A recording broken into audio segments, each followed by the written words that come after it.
Нарындан жазган саламбат Жалалабадтык бир туугандарыбызга. Жыттасаң жырга бабасын, жылуулук жанга табасың, кызыккан болбой дүйнөңдү кыдырсаң шаардын арасын, ичине баарын батырган издегенди табасың, кучагын элге кең ачат, кулпурган Жалалабадым. Тоолордон кылган катмарың, 9 торо чаткалың, сактаган сан миң тарыхың саймалуу таш-таштарың, тонналап алтын чыгарган терек сай менен макмалың, Алланын жаап мээрими ачыла берсин асманың.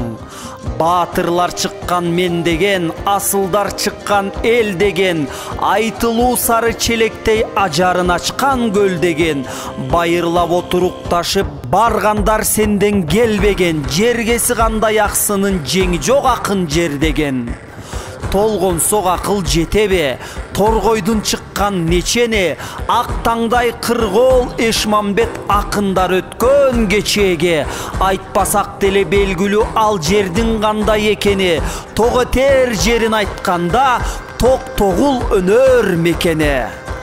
Базар коргон сузактай, баянын айтсаң узактай, ала бука ноокенин жайылып турган кучактай. Береке ушул жерде бар, берешем пейил сенде бар, ыймандуу ар бир адамдын оозунан түшпөс келме бар. Эс алам десең чер жасып ойлонбой ушул жерге бар, чырайлуу жерим турганда чет элге айтчы эмне бар. Ойлордун айттым учкайын, оболоп дагы учпайын, асылым Жалалабадтын абасын кере жыттайын, жууркандай көрүп чөптөрүн жазданып ташын уктайын, миң айткан менен сөз жетпейт, бир жолу көрүп чыкмайын.